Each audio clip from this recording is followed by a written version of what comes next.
देखिए, विकास के ही मुद्दे पर और ईमानदारी और कानून व्यवस्था के राज पर भारतीय जनता पार्टी ने पूरे प्रचंड बहुमत के साथ में विजयश्री हासिल की है और दोबारा सत्ता में आई है। तो हम विकास के साथ हैं और विकास आगे भी ऐसे चलता रहेगा। बात की जाए तो जिस तरह से विपक्ष हमेशा घेर रहे थे कि 300 प्लस, इस समय जो हाल है विपक्ष का, उसके क्या कहें? देखिए, विपक्ष को हम एक ही बात कहना चाहेंगे कि वो जातिगत राजनीति से ऊपर उठे, जनता के सामने अपने कार्यों का ले आवे, समन्वय बना करके और खिलाड़ी बने। अगर रेस दौड़ना है उसको, तो जो रेस में दौड़ रहा है उससे आगे दौड़ने का वो प्लान बनाए और वैसी वो मेहनत करे। लंगड़ी लगा करके आगे बढ़ने की कोशिश करने वाले को जनता ऐसे ही नकारेगी। बीजेपी के कार्यकर्ताओं ने एक नारा दिया है, बुलडोजर बाबा, ये क्या?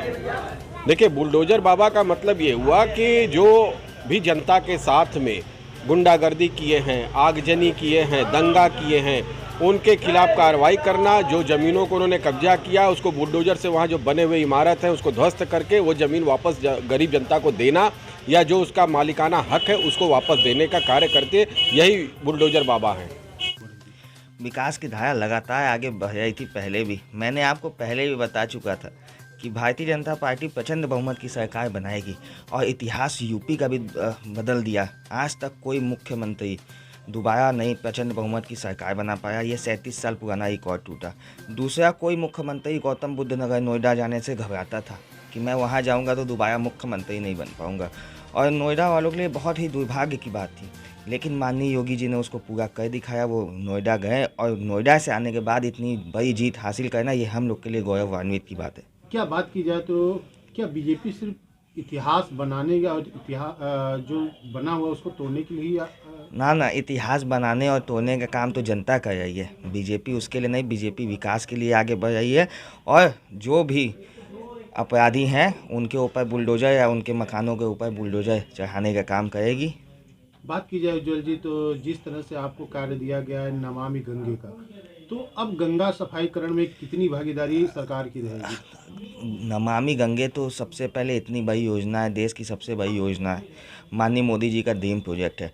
और वो आज से नहीं, 2014 से जब माननीय मंत्री उमा भारती जी इसको देखती थी तब से ही, और मोदी जी हमेशा इस पे वर्क करते रहते हैं और होता भी है। आप जाके देखिए 80 घाट, कोई 80 घाट से लेके आप खेकिया घाट तक चले जाइए, इतना सुंदर घाट आज से पहले कभी नहीं बना था।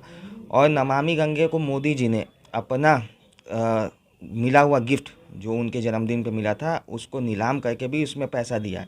और हमेशा से हम लोग माँ गंगा के लिए बोलते हैं, और मोदी जी भी यही बोले थे, ना मुझे यहाँ कोई बुलाया है, ना मैं किसी के कहने पे आया हूँ, माँ गंगा ने मुझे बुलाया है। और नमामि गंगे लगातार इस पे काम करता रहता है और सफाई अभियान पे, गंगा आरती पे देखता रहता है।